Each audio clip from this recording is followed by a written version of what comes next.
Okay, let's try this again. I took a cat.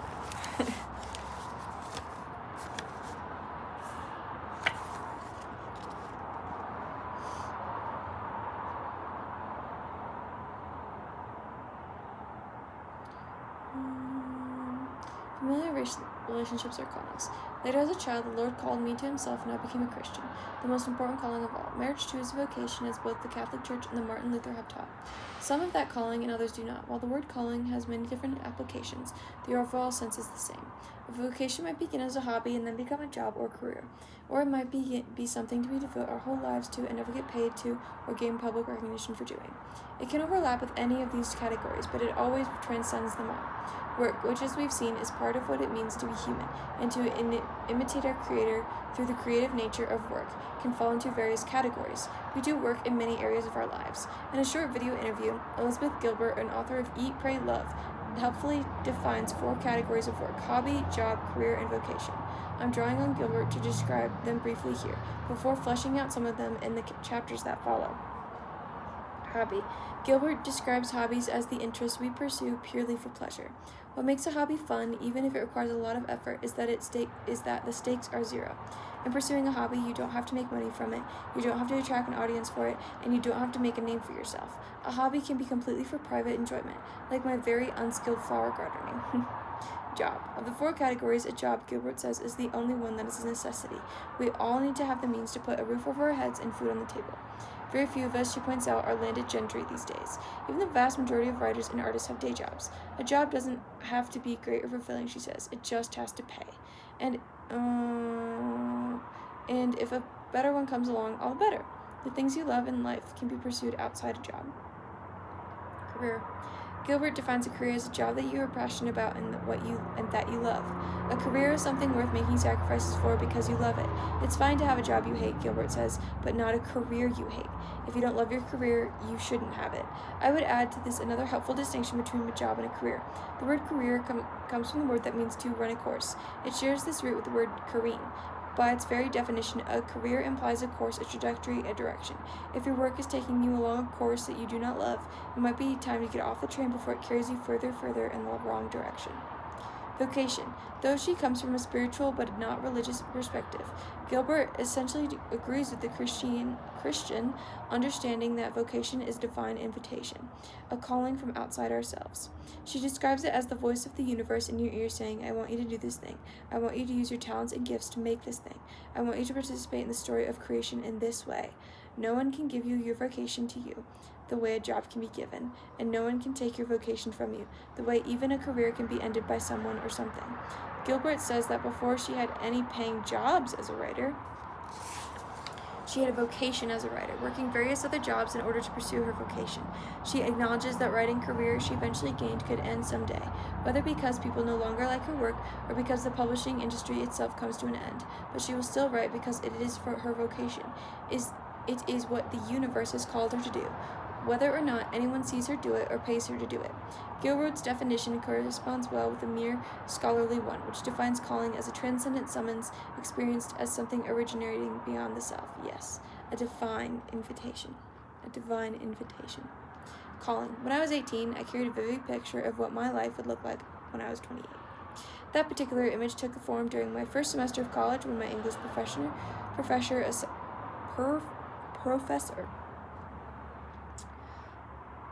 assigned an essay describing what we envisioned our lives would be like 10 years from that point in time. I described an evening of horseback riding into the sunset. Yes, it's true, with my future husband, whoever he was. I couldn't see his face in this picture. We were facing the sunset after all, with our 2 Labrador retrievers ambling alongside. Imagine that my husband and I had been married for 5 years, that I was established in my career as a social worker, the major I started with in college, and that on that ride we discussed starting a family. I had it so clearly mapped out. What's interesting is how much my life turned out as I described in the essay, and how much it didn't. I met the man who would become my husband just weeks after writing the essay. We married a year later. I was 19, not 23. 3 semesters later, I changed my major from social worker to English. I would have made a terrible social worker. I went on to get a PhD in English. We were never able to have children. We did have horses and have owned numerous dogs throughout our decades of marriage. Never a Labrador Retriever, though. I have no idea why I thought I would like that breed. No offense to lab lovers, but they are lumbering and goofy. Entering college as a social work major, I took English as a requirement, although it was certainly one I looked forward to. I had loved English throughout all my elementary and high school years. During my second semester in college, my American literature professor encouraged me to switch my major to English. No, I told him English is something I enjoy, but not something I take seriously. Ouch. Just one semester later, I found myself back in that professor's office. He was the department chair and had to sign the form allowing me to declare my major in English. He hadn't forgotten our earlier conversation, and he was amused to let me know he hadn't. I didn't know it then, but I was on my way to discovering my calling. But it would take a while. My friend Chris Davis is a pastor. He is one of the most pastoral people I know. People in his home church told him when he was in high school that he was called to ministry. In college, he spent his spare time ministering by mentoring younger students, facilitating Bible studies, and preaching in churches. But Chris didn't think he was called to ministry because, in his mind, he had a picture of what a calling would look like, direct from God, accompanied by a feeling inside, followed by a walk up the church aisle to the altar to accept. That didn't happen, so he planned to pursue advanced studies in math after college and become a professor, assuming he would remain involved in church life as he'd always done, as a layperson. But then someone who observed how he spent his time asked him if he'd ever considered that he was called to be a pastor, since that was what he was already doing. He was taken aback at first, but then he came to understand that this was his call. The call came from God through a wise person in his life, and he answered that call. Randall Wallace, the screenwriter and film director who is most famous for writing the screenplay for Braveheart, had a similar experience but in reverse. Randall grew up in the same Baptist church in Central Virginia that my husband and I later attended. As a young man, Randall just sort of assumed that his strong faith and desire to serve the church meant he should be a pastor. So after majoring in religion in college, he headed to divinity school. While in seminary, Randall relates, I was sitting down with my pastor and he said, "Do you feel the call to be a pastor?" I said, "Honestly, I don't, but I know it's the greatest call anyone can have." And he said, "You're wrong. The greatest call anyone can have is the one God has for you. It's one of the greatest things anyone has ever told me." He left seminary after 1 year of study and pursued his calling to write great stories. The rest, they say, is history. When millennial entrepreneur Kate Kennedy, whom we met in a previous chapter, fell into evangelical church life, as a young person, she heard people for the first time speak of being called by God to do certain things. He calls you? She wondered. She wanted God to call her too, in the way she thought people meant, but he didn't. God doesn't just call us on the phone and give us the time, date, and place where we should show up, as much as that would make things easier. So what do we mean when we talk about being called? Because I'm a word person, I like to start with definitions. The word vocation comes from the Latin word from which we also get the word call, along with the words vocal and vocalization. A call, most literally, is an audible sound, cry, or summons. In this literal sense, a call is a summons of someone by someone else. A call requires both the caller and the called. A calling from God is an inaudible vocalization such as that given by a military commander or an order from a judge given in court. Rather, God uses the things he has made, other people, our circumstances, our gifts, and even our passions to sound that call. It is not our job to be called. It is our job to answer the call. The Bible is replete with stories of people being called. Indeed, within the biblical context and within our own lives, calling is a metaphor for the life of faith itself. But hearing and discerning this call so that we can answer it isn't always easy. While passion burns inside of us, a call comes from the outside. Remember that famous line from the classic horror movie, When a Stranger Calls? The call is coming from the inside the house. If we were our own callers, it would be a kind of horror movie situation. But understanding that a calling takes place outside ourselves help us live in the truth that the pressure to be called is not our own. Passion is inside. A calling comes from the outside. They don't always entirely coincide, but sometimes they do. Charlotte something. Jane's marvelously depicts this distinction. From early in life, Jane's character is defined by a strong sense of justice, a genuine faith, and a fierce desire to love and be loved, and to be loved. Each of these driving passions meets obstruction after obstruction, as Jane seeks to find her way in a lonely and hostile world, to find a place where she belongs. Tempted many times to accept a place or a role that is not right for her, Jane finally hears an audible call, a cry from the man she loves from miles and miles away, summoning her back to him in circumstances that now make it right for them to be together. Within the world of the story, it would be impossible for such a call to be carried so far and to be heard by Jane where she is. We can take it only as a supernatural call. but it hardly matters. After many false starts over the course of a difficult and lonely life, Jane's inner passion and her external call finally coincide. Jane Eyre's is often seen as a modern elegy, as Pilgrim's Progress for our age. In particular, it is depiction of the importance of and the distinction between passion and calling, offers a striking metaphor for the modern-day search for and fulfillment of calling. I've seen a different example of passion and calling completely overlapping in the life of my mother. Over many, many decades, my parents have lived in many places and belonged to churches in each of them. In each of these churches, my mother has had a role in teaching Sunday school, Vocation Bible School, or the children's choir. Even before that, while attending school as a girl in a one-room schoolhouse in rural Maine, she was assigned by her teacher to help instruct the younger students. My mother never went to college to become a teacher, never had a career or a paying job in teaching, yet she taught for almost her entire life. The interesting thing, however, is that she realized only a few years ago that she was a teacher, that she had been one all of this time, and that being one was her vocation.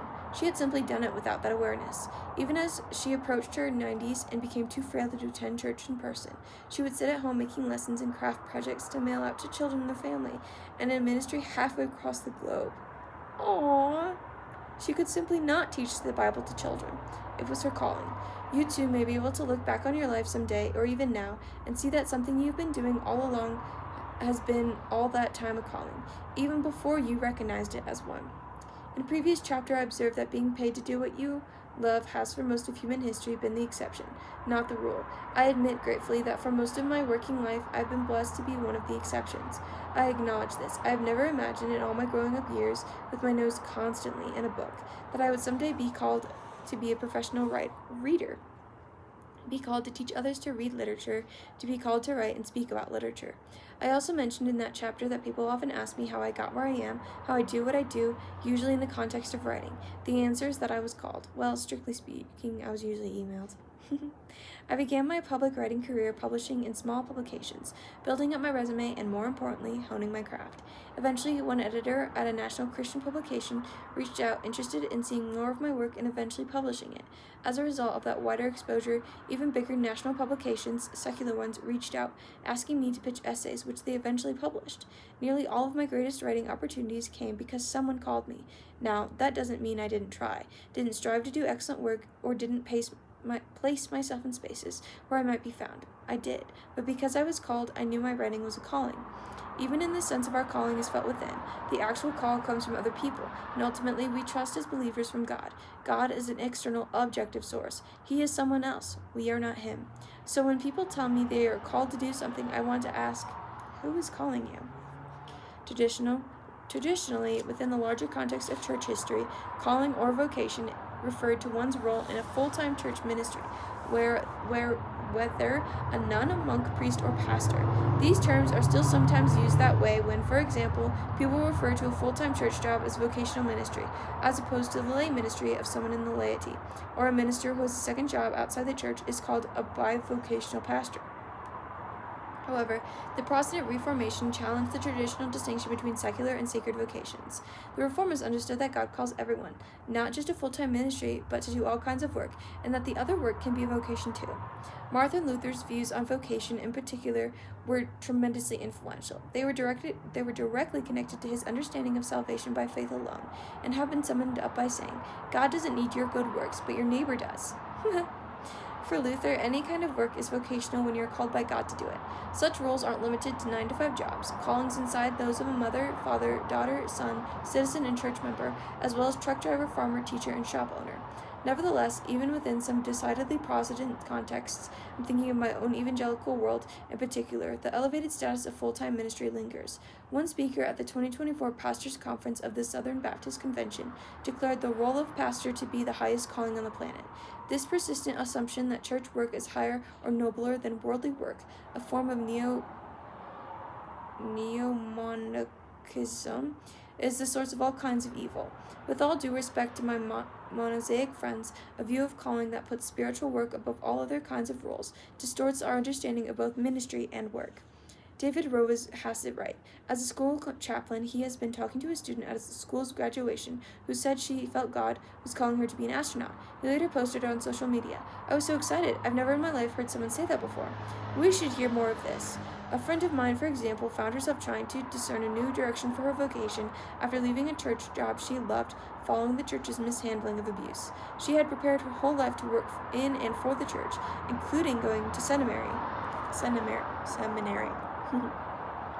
The disillusionment she experienced over the situation in the church made her want to seek work outside the church. She struggled not to feel like she was giving up her calling and yet even wasting her hard-earned seminary degree. Yet seeking to use her gifts outside the church walls was not necessarily a change in vocation, nor would her theological education be wasted. Every Christian is called to full-time ministry, regardless of who signs the paycheck or even whether there is a paycheck. She ended up taking a teaching position at a school. Teaching was exactly what she'd been doing in the church. Her vocation didn't change. Her setting did. Situations and jobs can change even as her vocation remains the same. Vocations are like roles. We can serve the same role at a variety of life and work circumstances, but at times the roles can shift.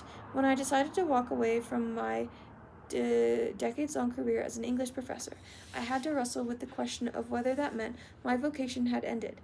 In one sense it did, but in another I have continued to teach, though in different ways. While a calling might make a different form, sometimes callings do actually end, and new callings emerge. The vocation of being a husband or a wife may end with the death of a spouse, for example. A life-altering injury may end the calling of a super athlete. The financial advisor who retires after 45 years of helping people manage their money may never want to look at a spreadsheet again and may become a writer instead. A friend of mine who became a quadriplegic during a tragic accident developed the astounding talent of painting by holding the brush in her mouth. She has a new calling as an artist, one that did not exist before she experienced her life-changing injuries. Your calling isn't just about you. The doctrine of vocation is a robust acknowledgement of the truth that God intended humans to provide for each other through each other's work. Rather than providing manna from heaven, as he once did, God uses the work of farmers, bakers, truck drivers, and grocers to feed us.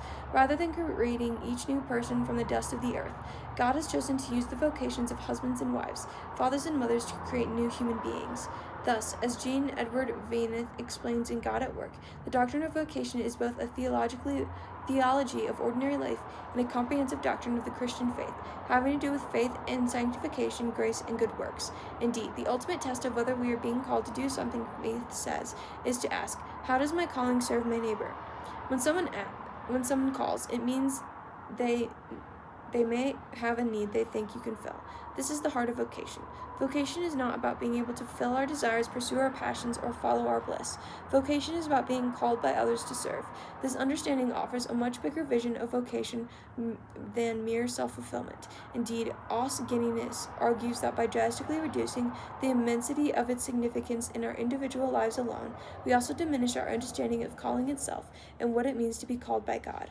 Fulfillment is like happiness in this way. Happiness, says Viktor Frankl, writing following to his miraculous survival after being imprisoned in 4 Nazi concentration camps, cannot be pursued. It must ensue, and it only does so as the unintended side effect of one's dedication to a cause greater than oneself, or as the product of one's surrender to a person other than oneself. Happiness must happen.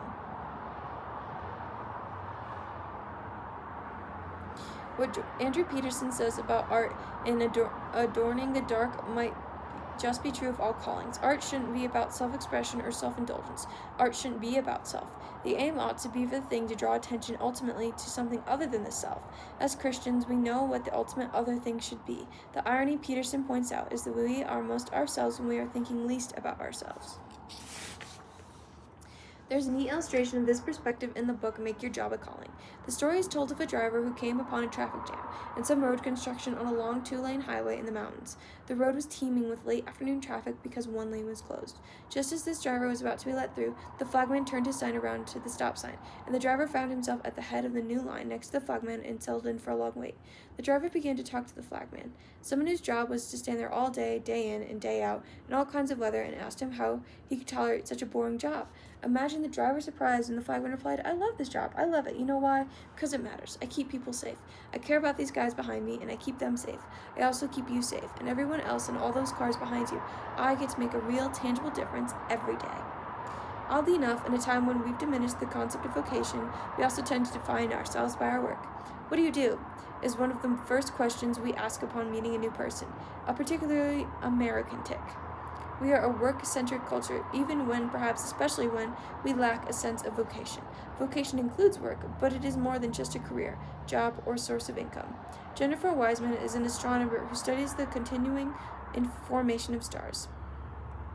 I met Jennifer at a conference. We ended up talking about our mutual love of animals. She grew up on a farm with livestock and wildlife, and like me, has had various companion animals throughout her life. While her work right now centers on her role on the Hubble Space Telescope oversight team, she startled me when she said making animals happy is one of her callings. She's never worked professionally with animals and doesn't have any pets right now. But even so, she says, whether it's helping a worm on the asphalt get back to its natural soil, or doing what I can to help wildlife and animals in farms and labs be treated with holistic mercy and respect, it is perhaps the strongest yearning deep within my soul. For Jennifer, this is a calling. It is far more than a source of income and more than just something she does on a regular basis. It's part of who she is. Vocation is one way you fulfill your purpose, the role or roles for which you were created. A job or career can be something that helps you fulfill the later calling on your life. Part of this reality is not everything we choose to do or not to do fits into our true calling. I was called to the academic life. Of that I am sure. From the time I was a little girl to the end of my 25 years as a professor, I adored being in school, and I flourished there as both a student and a professor. More importantly, I believe I served others well there. When I was a student, like most students, I took on a variety of jobs: restaurant server, horse farm worker, and tutor, but none of these were my callings. They were the means by which I could pursue my calling during those years. Note too that those jobs I held as a means to fulfill my own calling could be calling for other people. I think, for example, of the breeders, owners, and trainers I worked under at the horse farm, people who devoted their lives to those animals and taught me so much through their callings. I think of the restaurant owners and cooks who devoted their lives to the food industry. I was just one more college waitress passing through, but some of them were called to that work. It's helpful to think about all the roles we can fill that aren't necessarily callings. Jesus had a calling, and he worked as a builder as part of following that call. Paul had a calling too, and he worked as a tent maker to provide for himself and his ministry. There are people out there whose primary calling is a builder or a tent maker. Any kind of work can be a calling for one person, but just a job for another. The difference isn't the work itself. The difference is in who you are and who God is calling you to be. Some roles might support our callings as temporary assignments, or perhaps they are roles we mistake for a calling. That's a more difficult dilemma to consider, but we must do so. We all know people serving in roles for which they are so ill-fitted that they seem to be role-playing badly at something they wish they could do. I don't mean to take light of this, because with some positions, teaching and pastoring come most immediately to mind. Others can be harmed in the process of doing work one is not called by God or intrinsic nature to do. In the realm of creative work, which is inherently more subjective, we're all encounter people desperately trying to be called to play, to sing, play, perform, or write. When the calls don't come, it might be owing to any number of things: too little need market for a particular talent, not yet finding the right audience for a form of art, or insufficient talent. That last one is hardest to come to grips with, because most of us aren't going to come out and say that to someone. The burden is really on ourselves to seek and receive honest feedback on whatever we are doing, whether to improve or to realize it may not be our calling. I took years of piano lessons as a girl before I realized I was no good at playing piano, and I stopped. I really wasn't good. But no one told me. Certainly not the teachers getting paid to give me lessons. I had to figure it out on my own. Sometimes we just aren't called to do things we wish we were called to do. On the other hand, people will have a role and explain their departure by saying God has called them elsewhere. At times, I wish they'd simply say, hey, I decided I want to do this new thing, because surely that is the case at times. Life is long, or sometimes the call really is coming from inside the house, but it can be hard to see that, let alone say it. Life is long and full. We do lots of things and take on many different tasks and roles. It might be that only in looking backward or amid a crisis or turning point do we see the way in which all the aspects are woven together into a kind of tapestry that depicts our true callings. It's also good to enjoy doing things that you aren't good at and that aren't centrally connected to your calling. Remember my love for running, and that I'm very, very slow, and therefore definitely not good at it. Complications arise when one assumes that passion or enjoyment equals calling, as we've already seen. One plotline in The Office fleshes out these distinctions between calling, passion, and hobbies. Of course, the central idea of The Office is that everyone working at Dudler Muffin, a paper supply company, is doing anything but pursuing a passion, and yet they somehow find fulfillment and purpose there. A central scene within this subplot takes place when Pam, who is engaged to Jim and enrolled in art school, decides with Jim's brothers to pull a prank on him. Pam wants to pretend that she lost her engagement ring, but Jim's brothers commandeer the idea and decide the prank should be to mock Pam's pursuit of a career in art in front of Jim by teasing that she basically has a hobby for a job. As usual in The Office, the whole thing is awkward and painful as the mockery reveals Pam's insecurities. Yet the way the overarching plotline develops throughout the series subtly shows that Pam hopes to be an artist, yet lacks both the drive and the talent that it would take. She's not called to be an artist, yet art remains a hobby for her as she finds her real calling and gladness working in the office with the people she loves and eventually creating a family with Jim. It's a beautiful and poignant picture of a person learning about realities of work, her own limitations, and most importantly, what she really loves and takes joy in. Perhaps by understanding the important distinction between passion and calling, we can have clearer categories for both and their relationship to each other. And who knows, persistent might pay off. Sometimes the right connection at the right moment between caller and called can take an excruciating amount of time. Or planning, the way some parents and coaches make sure their kids and players will be seen by scouts. Remember Sarah from the previous chapter? Well, it turns out she is a very gifted writer, and she did get her book published, despite people like me not offering strong encouragement.